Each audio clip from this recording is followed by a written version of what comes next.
Welcome to Reckelman Street Scout Hall in Castlemaine for the Bendigo Amateur Radio and Electronics Club monthly meeting for May 2022. This evening's presentation is on BAREC's preparations for regional emergency readiness.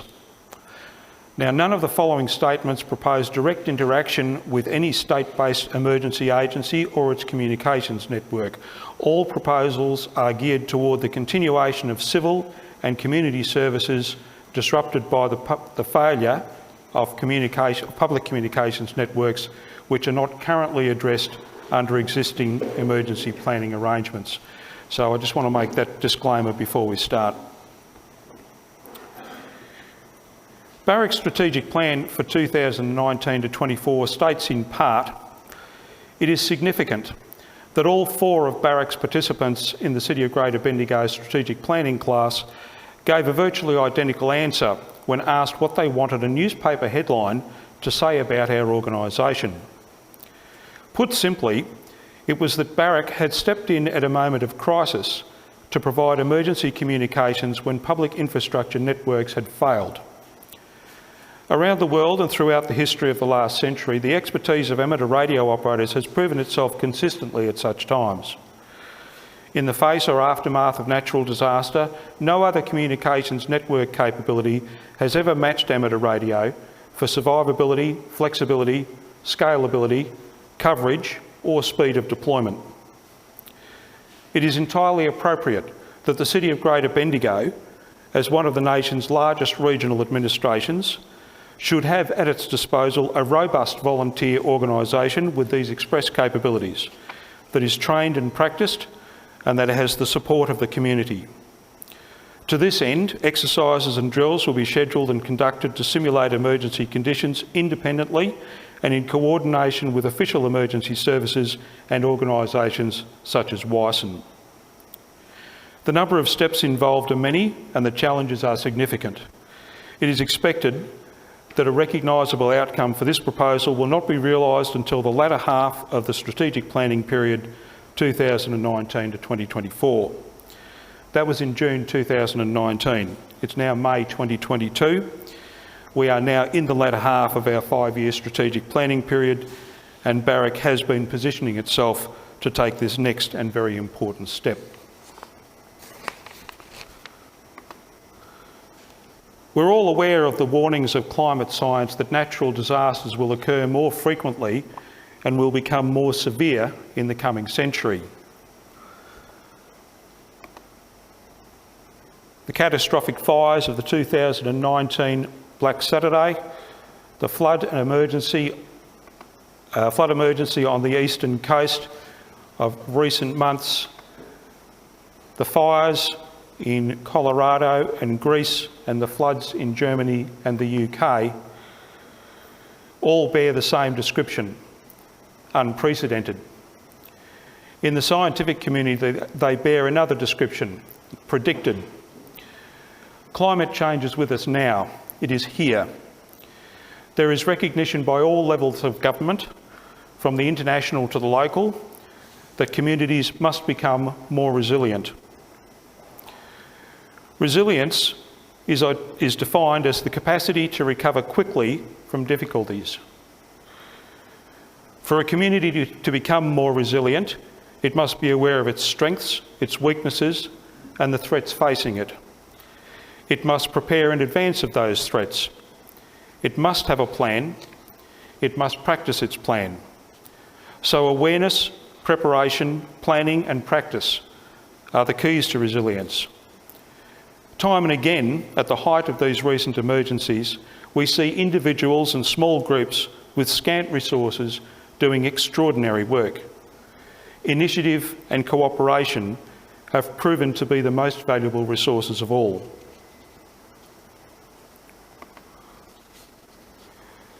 During the Lismore floods on the east coast of Australia, one woman, armed with only a mobile phone, organised the rescue of dozens of her neighbours from their rooftops by other neighbours using boats and kayaks.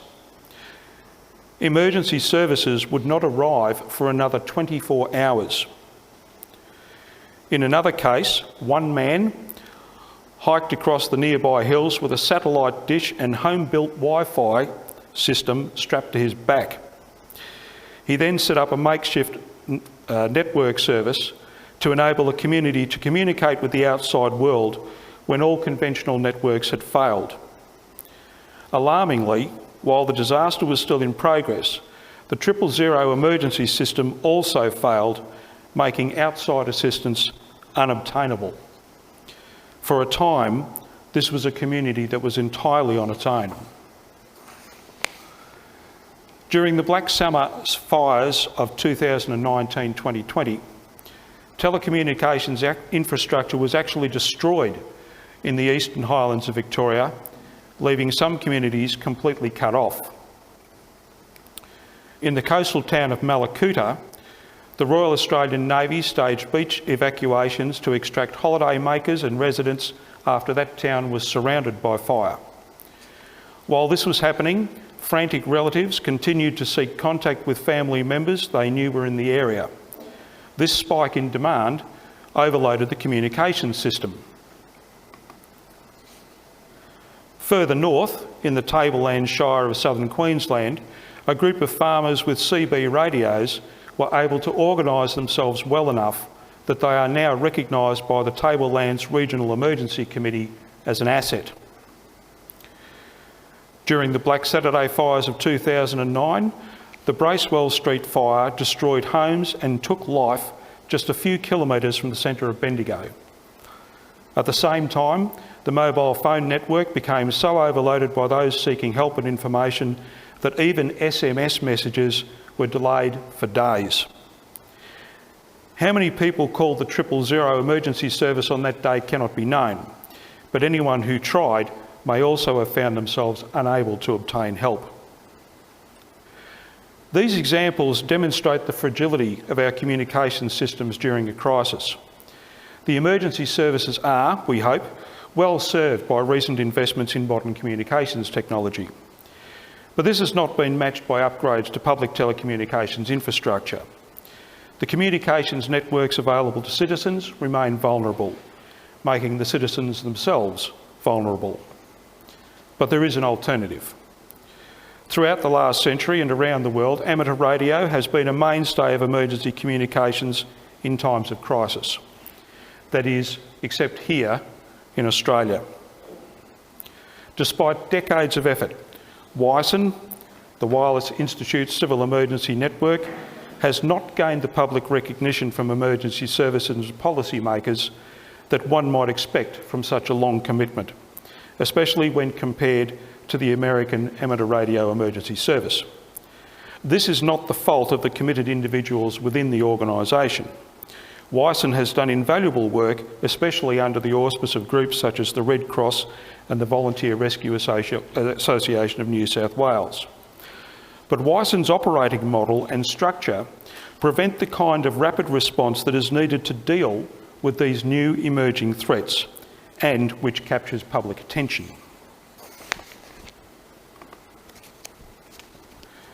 As recent events have shown, it is simply a fact of geography that no external agencies such as the SES, the Red Cross or the Army, let alone WISN, can possibly get to grips with an emergency situation faster than a locally based response group. If resilience is a community's ability to recover from a difficulty, then that assumes the community has a capacity to respond to the difficulty in the first place. And if self-help beats outside help every time by about 24 hours or so, then it stands to reason that local initiative must play a role.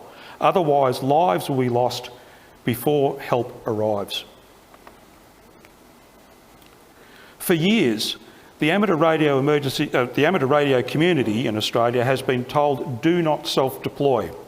The argument has always been that we would, quote, be in the way of the experts, unquote. What then are we to make of the woman with the mobile phone, her neighbour with the kayak, the man with the satellite dish on his back, or the group of farmers with their CBs? Did these citizens not self-deploy? Did they not make a difference? Did they not save lives? They did. The experts did not show up for another day or two. So these people were not in anyone's way.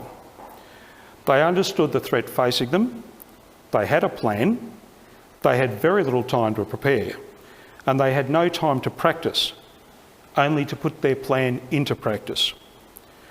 What they did was to take the initiative. What then might a well-organised, well-equipped, well-practiced team of amateur radio operators accomplish were they to self-deploy in support of their own hometown? Would they not make a difference? Would they not operate with the home ground advantage? Might they not save lives? Of course, such a team should operate within the law, but we already do. As amateur radio operators, we're subject to the Radio Communications Act of 1993. And of course, they should work to complement and enhance existing emergency arrangements. As amateur radio operators, we can do what no one else can do. We can provide communications to our fellow citizens and our regional administrators, even when the public telecommunications and electrical infrastructure has completely failed. This is what we do every day.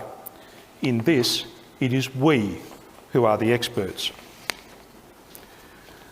No group in Central Victoria has more communications knowledge, more communications expertise, or more communications resources than we do. BAREC's involvement in regional emergency readiness is not a matter of legality. It could be argued that we have a moral obligation to contribute. The maxim, "do not self-deploy," stands challenged. And if that sounds a bit like heresy, then many great truths have started that way. Accordingly, Bendigo Amateur Radio and Electronics Club has begun making preparations to provide community communications during a bushfire emergency. At the beginning of this year, a discussion paper was submitted to the City of Greater Bendigo on the role that amateur radio might play in a regional emergency. In it, a three-tiered approach to regional communications was suggested. The possibilities included point-to-point communications for towns and communities within the region, an SMS-type messaging system for civilian personnel providing essential services, and a radio email service for welfare messages to family outside the emergency area. To date, no response has been received from the City's Community Resilience Office. There's an eeriness to that silence, rather like having no one answer on 000. It is doubtful that our discussion paper has been read, much less discussed. The Regional Emergency Management Plan runs to 85 pages and only mentions communications in terms of public announcements and who will make them. This implies that there is no backup public communications plan. There is also no explanation of how public announcements will be made without electricity supply, internet or serviceable telephone networks. For example, KLFM is mentioned, but its backup generator is not.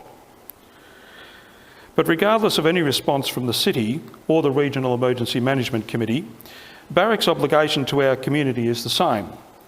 The climate clock is still ticking. The present La Niña will not last indefinitely. Our next fire season is likely to come this summer or perhaps the one after. What is missing from the conversation with our regional authorities is an awareness of the potential of amateur radio to make a difference in an emergency. While I was preparing this address, William Craig Fugate, a former director of the Federal Emergency Management Agency, FEMA, in the United States, and an advisor to President Barack Obama, was interviewed by the Coastal Plains Amateur Radio Club's Greg Walls. The discussion, dated April the 9th, 2022, was on the importance of amateur radio in disasters. Craig Fugate directed FEMA during some 500 declared emergencies, and his insights into the mindset of emergency planners are telling. What was clear from his many examples was that emergency planners lack technological literacy, something that we have been advocating. When it comes to communications, emergency planners routinely rely on systems which are efficient but not resilient.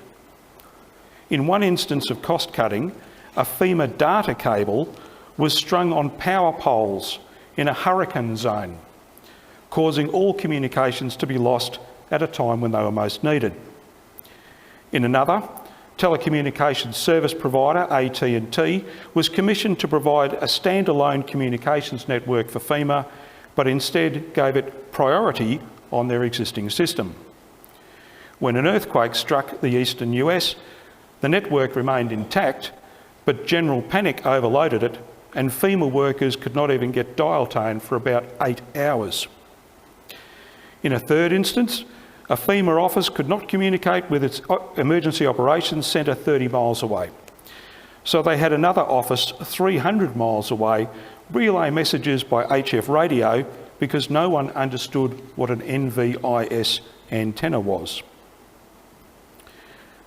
Time and again, Fugate called on his emergency planners to formulate communications solutions in the face of network failure.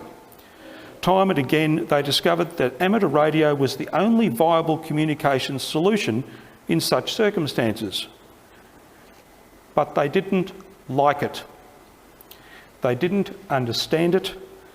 They felt they could not control it. It is this combination of poor technological literacy and bureaucratic anxiety, this simple fear of the unknown, that may explain the silence of the City of Greater Bendigo on our discussion paper. Fugate also believes that the use of accredited amateur radio emergency service members to man FEMA radios is a poor use of resources. Here in Australia, accredited WISN members are also used to man SES radios. Same situation.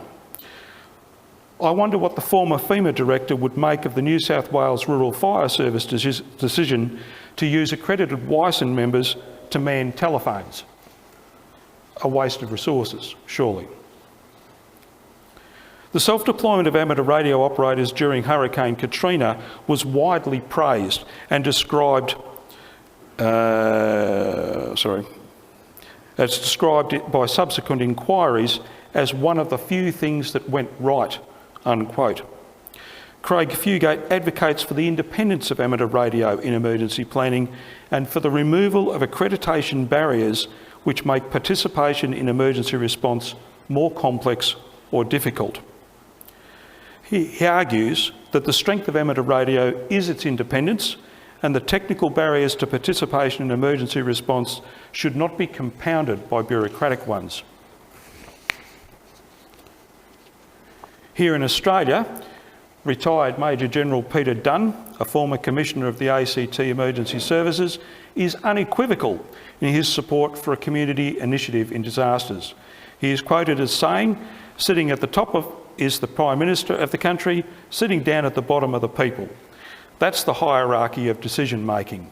In a disaster, particularly with the turbocharged extreme weather events we have at the moment, you have to tip that pyramid upside down. You have to put the community at the top, and everybody works to support those communities. There is no arguing with the views of people with these kind of credentials. Both of these gentlemen would be well acquainted with the consequences of failure. Neither would go on the record without being very sure of their ground.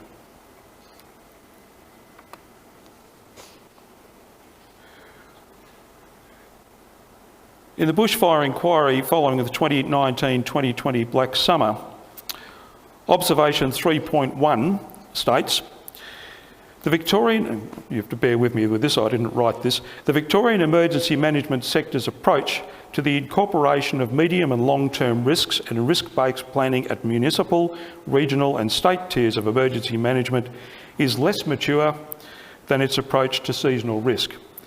In other words, they don't do that very well. There is an opportunity to further develop risk-based planning across the sector with communities through strategic initiatives such as the 2030 Strategic and Planning Reforms to address recommendations by the Inspector General for Emergency Management in previous reviews. In other words, they're not doing it very well. Then, observation 3.4. Where emergency management preparedness and planning are well supported and led by community, there is strong community resilience to bushfires. This community-led approach could be broadened to consider all emergencies." End of quote. In order to raise the awareness of our own emergency planners to the potential of amateur radio, BAREC must take the initiative. We must take the conversation into the public domain by demonstrating that potential. Such action may draw criticism from some in emergency planning and even from some in the amateur radio community. People resist change. Some are invested in the status quo. Others will simply not see the need.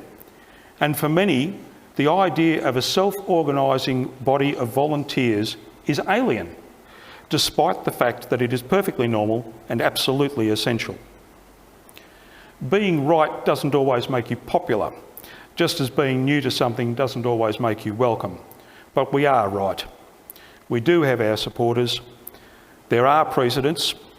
People will change their minds once they see what we can do. And we may even be made welcome eventually. But in the meantime, we may have to adopt the strategy of simply refusing to go away. But as Craig Fugate observes, the amateur radio community must guard against unnecessary bureaucratic oversight and resist the imposition of barriers to participation in emergency response. Externally imposed accreditations, for example, can be carefully considered and then politely declined at an organisational level if they compromise flexibility or efficiency. But such considerations lie in the future. What are we to do now? Well, the answer to that lies in the past. In 2010, after the Black Saturday fires, the Southern Peninsula Amateur Radio Club, which we know as SPARC, conducted Operation Backstop. This exercise provided effective communications to the Peninsula's Country Fire Authority during a simulated network failure. The CFA and local council were highly impressed when SPARC delivered a fully functional alternative communications network in approximately 45 minutes. In the wake of Operation Backstop, significant resources were made available to SPARC to ensure their continued capacity going forward. Based on this experience, the next logical step in BAREC's emergency preparations is an exercise designed to showcase our communications capability. This will gain the attention of regional administrators and emergency planners, as well as public support.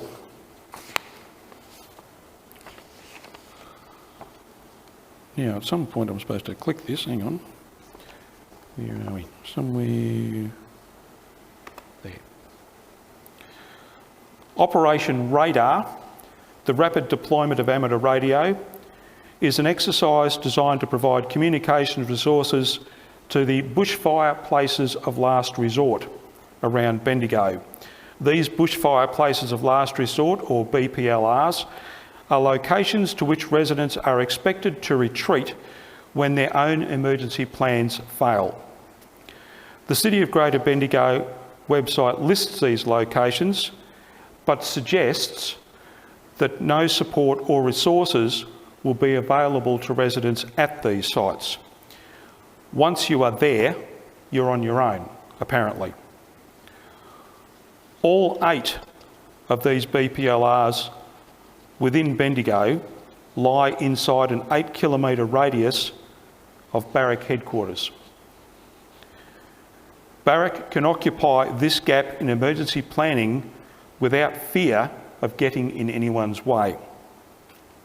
The primary purpose of Operation Radar will be to practice providing communications support to any person who may need it. The secondary purpose is to raise public awareness of amateur radio, so we will demonstrate its capabilities and distribute information wherever possible. The key success indicators will be the speed with which the radar net can be deployed and the reliability of our communications and our message handling. We will inform emergency planners, community leaders and the media in advance. We will make a video of the exercise and distribute it to them afterwards. All 8 places of last resort will be activated simultaneously by teams of 2.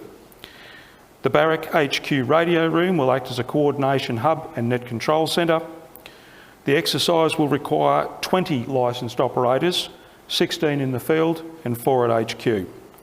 The exercise will last about 3 hours, and a sausage sizzle and debriefing will be held afterwards at HQ. Operation Radar will be a simple, limited, carefully planned and rehearsed exercise. It will be similar to Operation Backstop in scale and coverage, and it will bring BAREC to the forefront of community-based regional emergency readiness. In order to bring about this new role for amateur radio in our region's emergency response, I'm announcing tonight the formation of the BAREC Field Operations Group. The purpose of this new special interest group is to bring together all the relevant skills and resources from BAREC's outdoor and field exercises and activities. All BAREC members interested in summits on the air, jamboree on the air, mills on the air, parks activations and so on are encouraged to step forward and bring their expertise and ideas with them.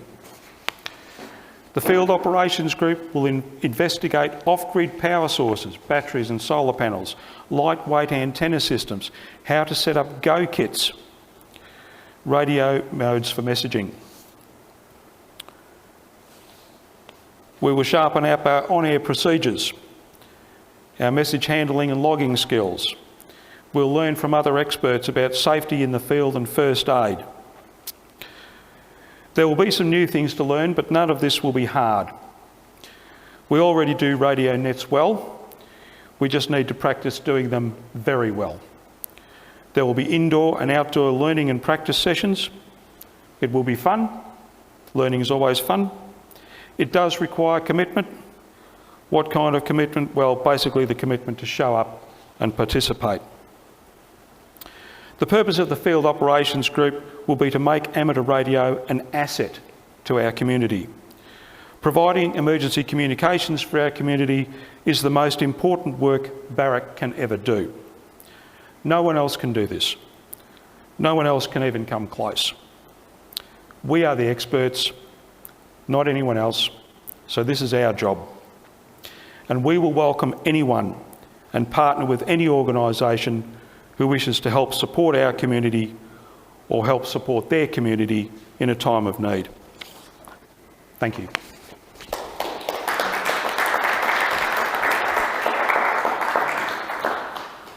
Questions? Mike. In the event of a major catastrophe that would encompass the whole of southern Victoria, would you see groups like Spark and BAREC being able to co-communicate to provide comms? I would say that once we got the basic expertise and recognition, then all of those opportunities would be on the table. We're in the early days of climate change, but things are almost certain to get worse over time, and hopefully we will build capacity in time for those sorts of eventualities. So yes, in short, I would say that that would be something that we would aspire to. Yep. Tony. I think the whole system should be organised on local government areas, because each area has its own local knowledge. So just as we're talking about BAREC looking after Bendigo and BAREC also looking after the Shire of Mount Alexander, shire by shire, local government area by local government area, I think is the way to go. I couldn't agree more, Tony. It's my personal view that an organisation like Bendigo Amateur Radio and Electronics Club should operate under a memorandum of understanding with the council. That makes the most sense to me. I believe that in the United States the local ARES groups operate on some similar kind of basis, although I'm not precisely sure of the structure of those organisations. That's something that will probably evolve here in a slightly different version over time, I would say. Yes, I actually 3 years ago I did have a meeting with the council here in Mount Alexander, the Fire Prevention Committee, with all the different services, SES, police, what have you, and they were all very keen on the idea of the council being using amateur radio as their communication. There was no to communicate with citizens of the Shire, any telephones, which, as we were talking about, failed. Yeah, that's right. And we've received anecdotal suggestions on the same lines around the city of Greater Bendigo. So my interpretation of the silence of the city thus far, maybe that's just a bureaucratic oversight, who would know? So it could be either, or it could be both. Yeah. Phil. Not so much a question, but going back to the future, about nearly 50 years ago as part of the SES. In those days, the Tasmanian SES was the old Civil Defence Network. And the premise of what they did in those days, not now, when the bomb went off, the electromagnetic shock took out all the telephones. So they trained us all how to run around the city or run around the bush in council utes with HS radios. That was the only way they could set up a communications net when the bomb went off. Now, we're still in the same situations. We're more vulnerable than wired telephone systems because bushfires take out towers. But the lesson and the part that you haven't discussed, and I think is the critical part, is how you organise the messaging. So we have a network, we have operators, how they put a succinct, relevant message through to a headquarters, and how you can get that through to bureaucratic idiots on the other side of the wall who have got to do something with the message. We can create the network very easily and well, but how do we organise that so the operators don't talk for 5 hours, they write a message on a pad that's succinct, has the information, and that can be processed and handled. And that's the challenge which I look forward to helping or being part of. Right. Yeah, well, we look forward to your participation, and thank you for that. Yeah, look, there is going to be some reinvention of the wheel on this. I can sense it, because these organisations have existed in the past, and we're going to have to relearn some of the things that previous generations of our groups would have known. I think in the 1960s, the book to circulate is fascinating. I'm sure that'll make fascinating reading.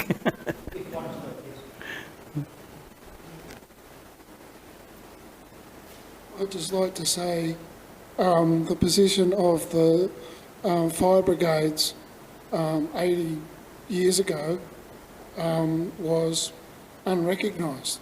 They didn't have the CFA to join them all together. And just through perseverance, they are now all recognised and doing their job as one. And that's where we're going. We're going to get recognised. Right. Yep. Fair enough. Yes. No, there's parallels to be drawn. Yeah. Absolutely. Yep. Just like to say, for a start, I think it's a great initiative, and I hope I can get involved with it if I can. But I think there's going to be a logistics problem as well. I think you're talking 20 people to be involved, but we're going to have to organise a lot more people than that. When there's an emergency, some of those people might not be available. They might be out of town or whatever. Yep. And then there's the logistics involved. You get those people out to those locations, those 8 locations. How long are they going to be able to stay there without being relieved? There's questions about food and water for these people, and shelter possibly, and also getting to those locations. In an emergency like a bushfire, those people might not be able to get to some of those locations. They might be stopped by emergency services or whatever actually getting to the location, and so there'll be people there and still no communications available. So there's a lot more, obviously, we have to think about with all this. Oh, absolutely there is, Rob. There's 1,000 questions that we are yet to answer. And have a lot more people trained up to take over if right. some aren't available, some have to leave at short notice or whatever, Yes. from these emergency locations, Yeah, look, the basis of Operation Radar is that it uses people who are quite local, like, 10 minutes from the site. They actually live in that area. So when you say we need you to go to that location, they know exactly where it is. They probably pass it every day on the way to work or on the way to the shops or something. So it's actually in their backyard. And this is the essence of it. This is the key to it, having local people deployed locally to key sites. So this is the approach that we're using. It's just that in the case of Operation Radar, the bushfire places of last resort stand out because they're already designated by the city as being appropriate places for people to gather. So that's a perfect place to start. And they're all within 8 kilometres of our headquarters. We-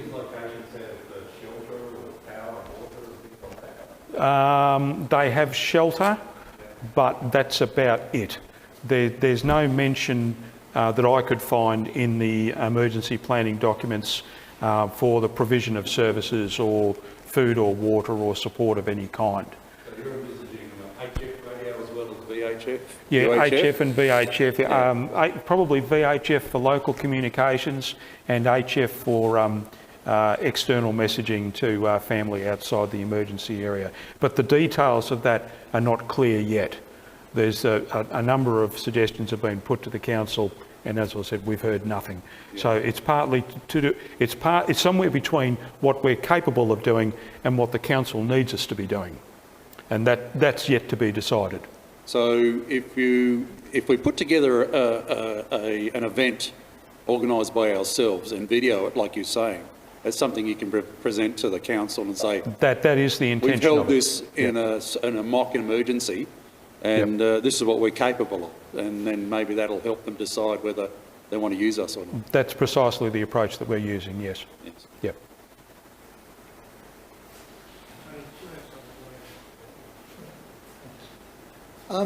Yeah, when I spoke to the council, I told them about the idea that they have in America, where the council buildings have a radio station set up with a list of people who they can call to operate it in an emergency.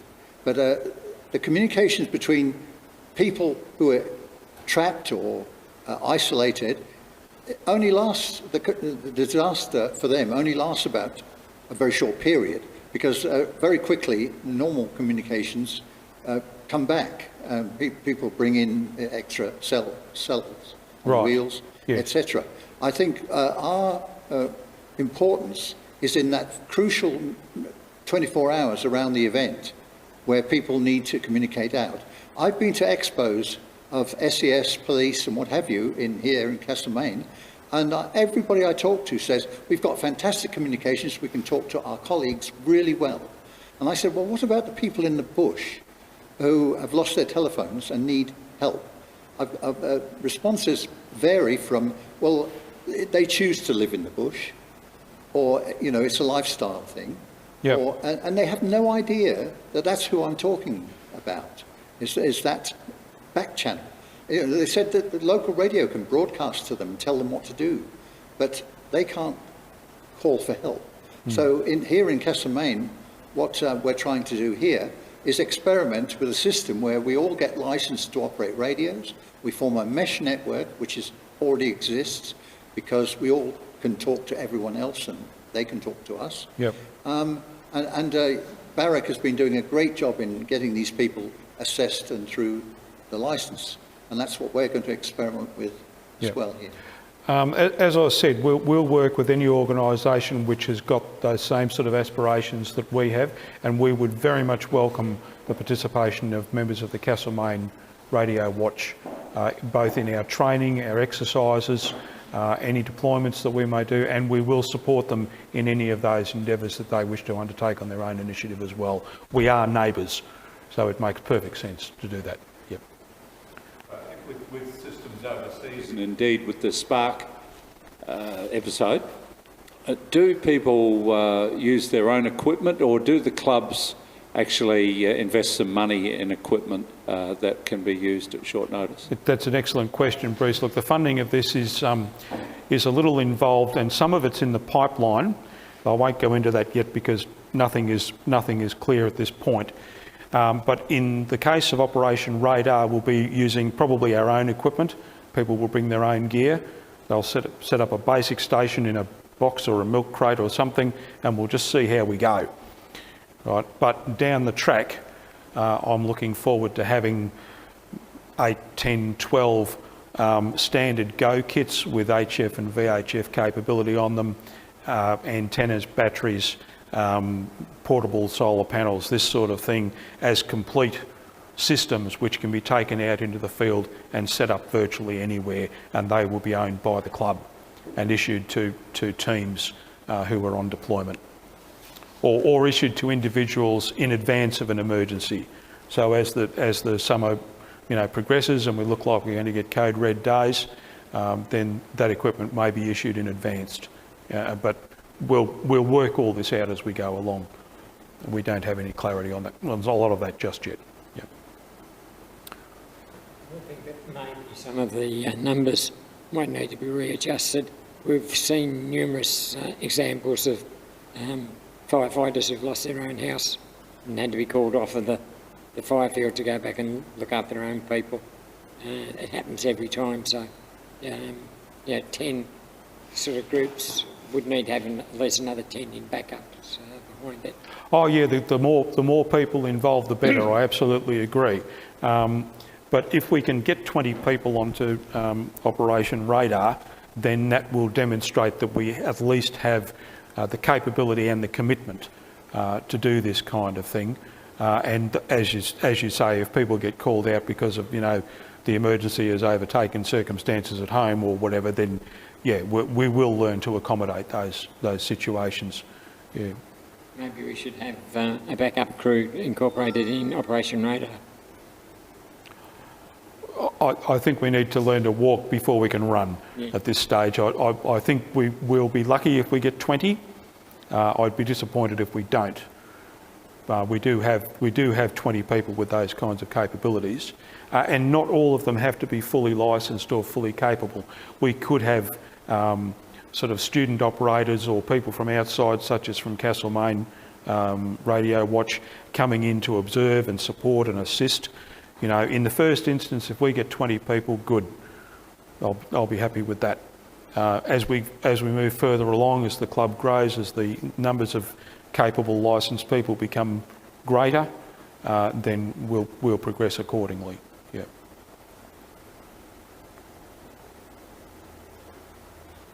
Any other questions?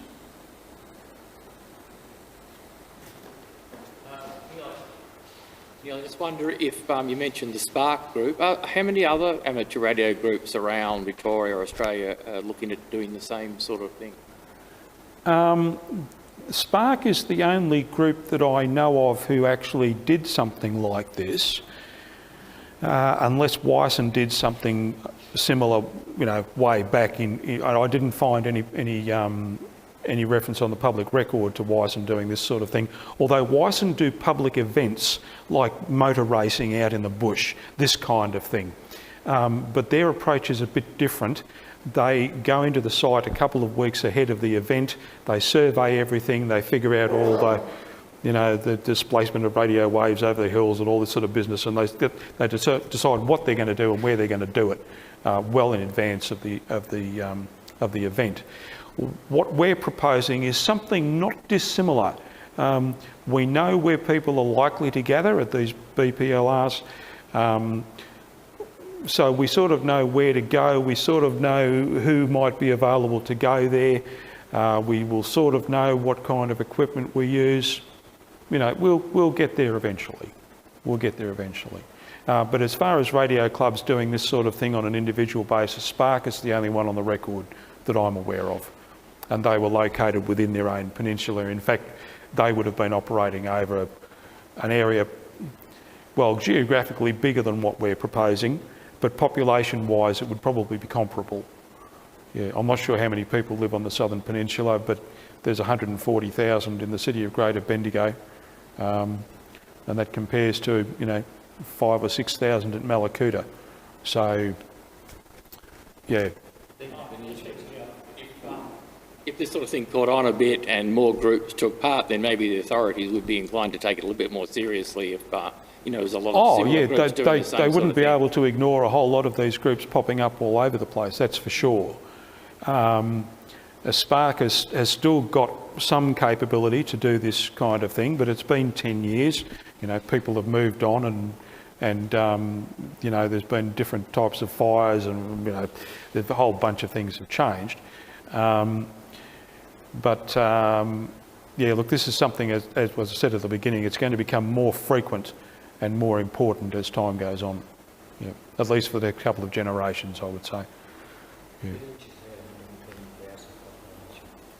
There's about 120,000 people live in the city of Bendigo itself, and about 142. They're very comparable with one another.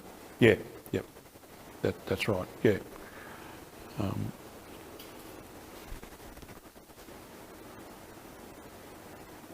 Anything else? All right.